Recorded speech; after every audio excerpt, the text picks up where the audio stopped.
어, 허용 라인이라고 할 거는 없는 것 같아요. 왜냐면 수업 시간에 다른 짓을 한다는 자체가 자기가 해야 될 일을 하고 있지 않다는 것 때문에 전혀 허용하지 않고 있습니다. 하지만 그것을 걸린다면 한두 번 정도의 워닝은 주겠지만 그 후로는 이제 BAC나 뭐 교장 선생님한테 얘기를 해서 더 큰 조치를 취하지 않을까 싶습니다. 아, 네. 딴짓 하고 있는 걸 발견했을 때 기분이 엄청 안 좋죠. 왜냐면 열심히 수업을 준비해서 하려고 하는데 그거를 무시하고 자기가 하고 싶은 딴짓을 하는 거는 선생님에 대한 예의도 아니고 자신의 할 일을 제대로 하고 있지 않다는 증거이기 때문에 기분이 무척 안 좋습니다. 발견하기는 사실 되게 쉬워요. 왜냐면 수업을 하고 있는 그 태도와 컴퓨터만 들여다보고 있는 그 눈빛이 다르기 때문에 발견하기는 되게 쉽습니다. 아니면 선생님이 이게 교실을 돌아다닐 때 갑자기 손가락 이렇게 스와이프를 하다던가 뭔가 이렇게 좀 움찔하면은 이제 딴짓을 하고 있었던 거죠.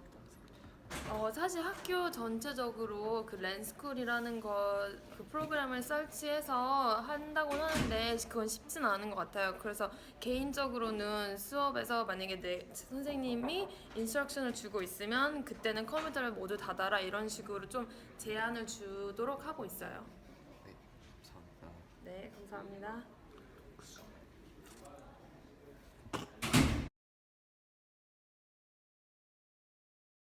사실 몰컴 허용 나이는 없는데 이제 한두 번 정도는 좀 기회를 저는 주는 편입니다. 그래서 한두 번 정도 발견하고 이야기를 나눠서 그 똑같은 행동이 반복이 됐을 때에는 1차적으로 컴퓨터를 해당 일에 사용하지 못하도록 하는 게 제 원칙입니다.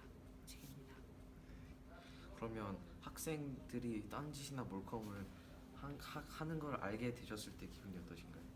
사실 좋지는 않죠. 우선 내 수업을 듣고 있지 않다는 의미이기 때문에 불쾌감이 드는 게 1차적이고요. 그다음 2차적으로는 보통 몰컴을 하는 학생들은 상습적인 경향이 있어서 쟤 또 저러는구나 라는 생각이 들기도 하고, 그다음 두 번째 저걸 어떻게 고쳐줘야 될까, 이게 항상 큰 고민거리입니다. 몰컴을 하면은 일단 굉장히 본인 스스로 긴장 상태로 몰컴을 하기 때문에 눈동자의 그 흐름이 보통 사람들과 좀 다르고 손동작이 굉장히 부자연스럽고 계속 좀 주변의 눈치를 살피는 경향이 있거나 혹은 전혀 아무런 변화 없이 그냥 망부석처럼 앉아있는 학생들 보면 저 몰컴하고 있구나를 알 수 있습니다.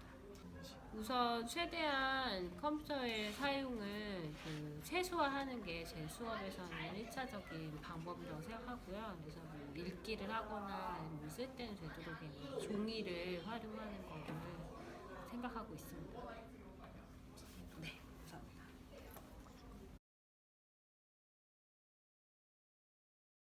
So, my first question is how much can you let your students to play with the computer and what is their limit? I try to limit any computer use in my class if it's not directed towards school activities. So I try to make sure their computers are closed when we start. I try to make sure that when I'm talking, their computers are closed. They do sometimes have their computers for the whole block, and I don't really let them play games with me knowing about it, but I never do it without me knowing about it. And how do you feel when you like realize your students are off task and doing what they're not supposed to do? Frustrated just because they often will complain that they have too much work to do and that they're not utilizing their time well. But I understand it because I know that I get distracted by computers as well when I'm on them for 45 minutes in a row. So that's why I try to build in breaks instead so that we can have a movement break or something and try to stay focused at our task. And how do you know if your students are off task or playing with the computer? When they zone out and stare at their computer and they don't have any typing going on and there's no connection to their peers around them, that's pretty clear that they're watching a video or that they're on some sort of gaming site.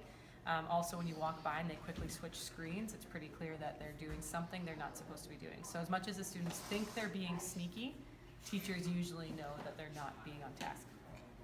Then what difference kind of thing did you give to your classroom to prevent students from going off task or playing with. So I think a big part is being on their phones sneakily without the teacher seeing it, and that's why I created the phone zone so we could put our phones away, or the rule that your phone cannot be seen unless you ask the teacher.